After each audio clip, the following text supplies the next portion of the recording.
So yun, what's up mga padre, mga lods, kumusta po kayo? Welcome back to my channel. Ang pag-aaralan po natin o pag-uusapan natin ngayong araw ay tungkol sa ating cooling system ng ating Click 125 or 150. Pag sinabing cooling system, so may kinalaman po dyan yung ating langis, yung ating coolant na siyang nagpapalamig sa ating makina. So napaka-importante po na dapat alam natin yung flow kung paano po ba pinapalamig ng coolant yung ating makina. So kaya wag na nating patagalin at simulan na natin yan.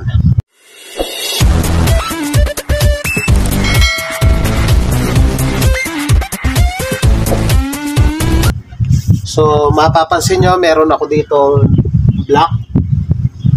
Ito po yung ating cylinder block. Ayan.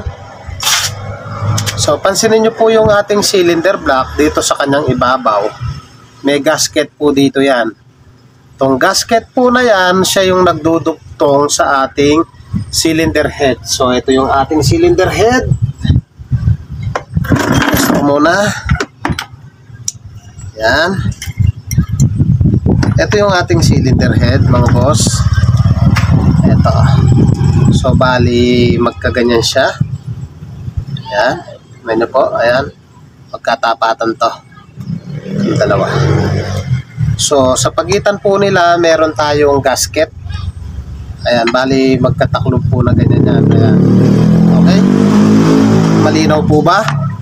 Ngayon po may case po kasi na naghahalo yung langis tsaka yung coolant na kapag drain po natin kulay siyang gatas.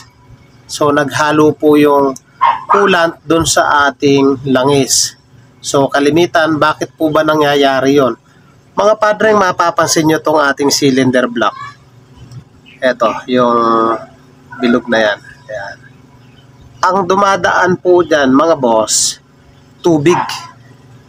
Pinapalamig niya po yung bore, pinapalamig niya yung piston kasama yung connecting rod. So ibig sabihin, kapag natuyuan po kayo ng coolant, automatic magkakatama po yung ating block. Kagaya po nito. Kasi nga nagpapalamig po dyan.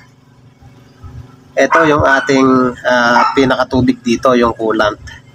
So pag tinamaan yan, block, tatamaan yung ating piston, tatamaan din po yung ating connecting rod, automatic po yan. So papakita ko muna sa inyo yung piston tsaka connecting rod na itong issue ng motor na to, natuyuan po siya ng coolant.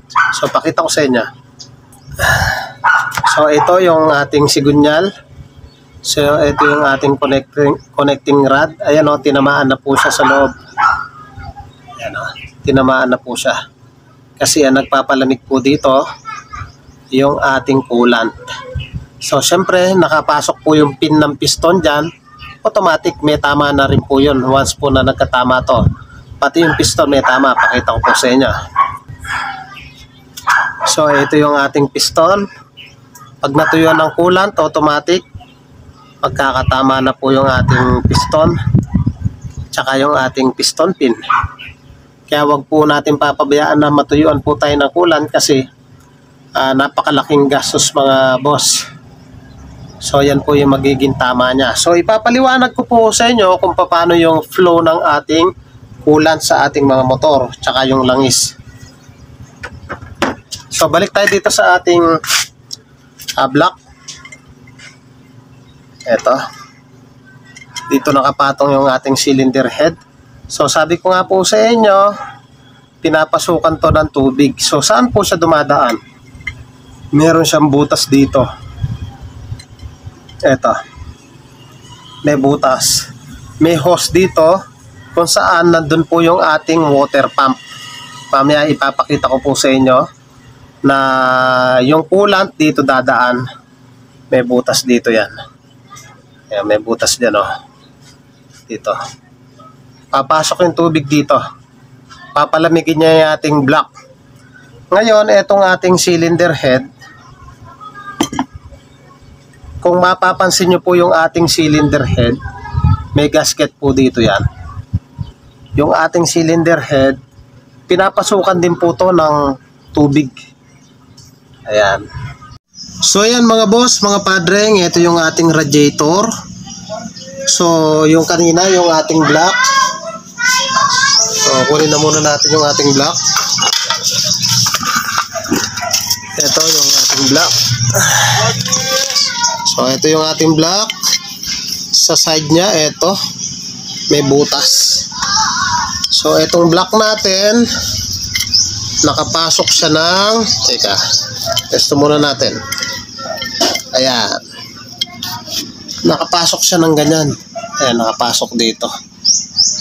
Tapos ayan, ilapag natin dito. Meron siyang butas dito. Mapapansin nyo to, yung galing sa ating water pump. Ito, nakapasok siya dito. Okay, ito yung ating water pump. Ito yung ating radiator. So ang issue ng motor ni boss, natuyuan ng coolant. Bakit nga po ba natutuyuan ng coolant? So isa lang po yung ibig sabihin yan mga boss. Kaya natuyuan ng coolant, possible na dito sa takip tumatapon na pala yung coolant. Meron siyang, tanggalin natin to. Ito may mga tawag rito, may mga goma siya. Ayan. So pag tumatapon dito, mas mainam na palitan nyo yung mga goma niya or magpalit na kayo ng takip. So dito, nagmumula minsan yung ating leakage ng ating coolant kung bakit naubusan. Pangalawa, ito yung drain ng ating coolant. Minsan nagre-drain sila, hindi nila na ibabalik o nahihigpitan, so cost din po yan. Pangatlo, kung may butas na po itong ating radiator, mababawasan talaga. Tapos yung ating hose, kung hindi natin na ibalik yung clip ng maayos, tatagas po yan o may butas yung ating hose. So ito yung ating mga hose. So bali ang dumadaan po rito sa hose na to, yung mainit na tubig.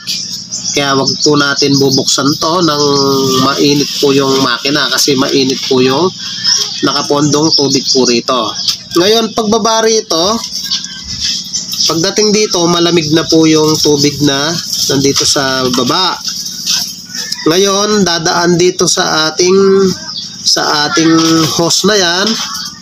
Ito yung ating tinatawag na thermostat na kapag ito yung dumadaan po dito malamig, so meron siyang parang port papasok dito yung ating water pump, hihigupin niya yung malamig na tubig galing sa radiator, pumasok ng thermostat, iikot yung ating water pump, hihigupin po niya yung malamig na tubig ito sa hose na to.